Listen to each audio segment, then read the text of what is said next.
కేంద్ర బడ్జెట్పై ఏపీలోని పార్టీ లీడర్లు సామాన్యులు ఆగ్రహం వ్యక్తం చేస్తున్నారు. బడ్జెట్లో ప్రజలకు ఒరిగిందేమీ లేదన్నారు. గ్రామీణ ఉపాధి పథకానికి ఏమాత్రం నిధులు పెంచలేదన్నారు. డబుల్ ఇంజన్ సర్కార్లో ఏపీకి అన్యాయం జరిగిందని, ఎన్నికలు అయిపోయాయి కాబట్టి ఆంధ్రప్రదేశ్ను పట్టించుకోలేదని జనం ఫైర్ అవుతున్నారు. సీతారామన్ ప్రవేశపెట్టినటువంటి బడ్జెట్ మాటలు ఎక్కువ, చేతలు తక్కువ, మూటలు తక్కువ అన్నట్టుగా ఉంది. చాలా స్పష్టంగా బీజేపీ రాజకీయ ప్రయోజనాలు, బీజేపీ ఆర్థిక ప్రయోజనాలు దృష్టిలో పెట్టుకొని ఈ ప్రకటనలు తప్ప నిజంగా ప్రజల అవసరాలు, రైతాంగము, యువత, ఉద్యోగులు, వివిధ తరగతులు, చిల్లర వ్యాపారులు, రాష్ట్రాలు వాటికేం లేదు.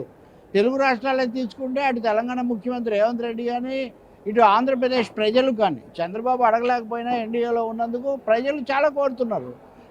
ఒక్కటి కూడా అదనంగా ఈ బడ్జెట్లో తెలుగు రాష్ట్రాలకు కేటాయించడం అన్నది ఏమాత్రం లేదు. నేను రాష్ట్రపతి ప్రసంగంలో పోలవరం ప్రస్తావన తెచ్చారని చాలా సంతోషపడి కొన్ని మీడియాలు గొప్పగా చెప్పాయి. కానీ పోలవరంలో కూడా పునరావాసానికి ఇచ్చిందని లేదు. అమరావతికి అప్పులకు తెచ్చుకోమని అప్పుల పాలు చేయడం తప్పితే అమరావతికి కూడా కేటాయింపు ఏమీ లేదు. విశాఖ ఉక్కు ఫ్యాక్టరీకి 35,000 కోట్లు అప్పు ఉంటే అది కూడా ప్రభుత్వం వీళ్ళ విధానాల వల్ల వచ్చిందే. దానికి కాస్త అప్పు మాఫీ చేసి కార్పొరేట్లకు 14 లక్షల కోట్ల అప్పు మాఫీ చేసే మోదీ ప్రభుత్వం విశాఖ ఉక్కు ప్రజలకు సంబంధించింది దానికి కూడా 35,000 కోట్ల అప్పు ఎందుకు మాఫీ చేయరు?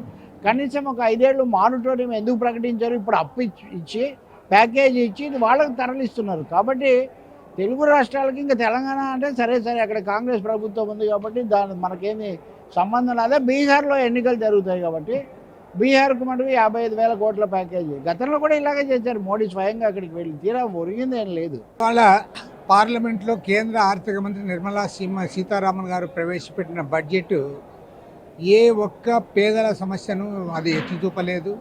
ప్రత్యేకించి గ్రామీణ ఉపాధి హామీ పథకం ప్రస్తావన లేదు. దానికి ఏమాత్రం నిధులు పెంచలేదు.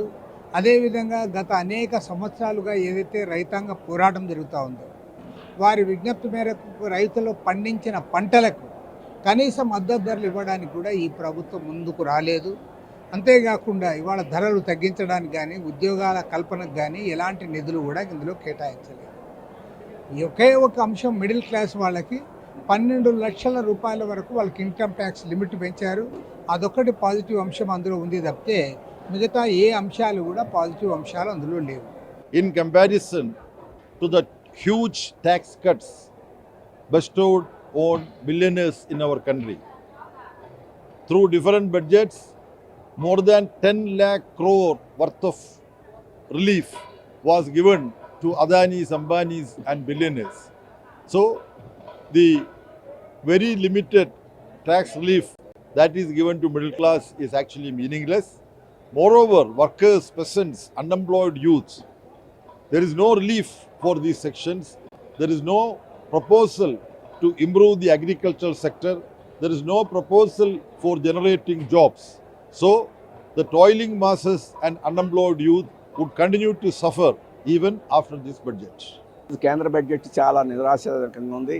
ప్రధానంగా కార్పొరేట్ శక్తులకు లాభం చేకూర్చే పద్ధతిలో, అలాగే ప్రభుత్వ ప్రజల ఆస్తుల్ని కార్పొరేట్ శక్తులకి కట్టబెట్టేదానికి అవసరమైన సంస్కరణలు ఈరోజు ఈ బడ్జెట్లో ప్రతిపాదించారు. వారి డెవలప్మెంట్ పేరుతోటి చాలా కేటాయింపులు, మెరైన్ డెవలప్మెంట్, మైనింగ్ డెవలప్మెంట్ ఇటువంటి పేర్లతోటి కేటాయించామని చెప్పేసి వారు ప్రకటిస్తున్నారు.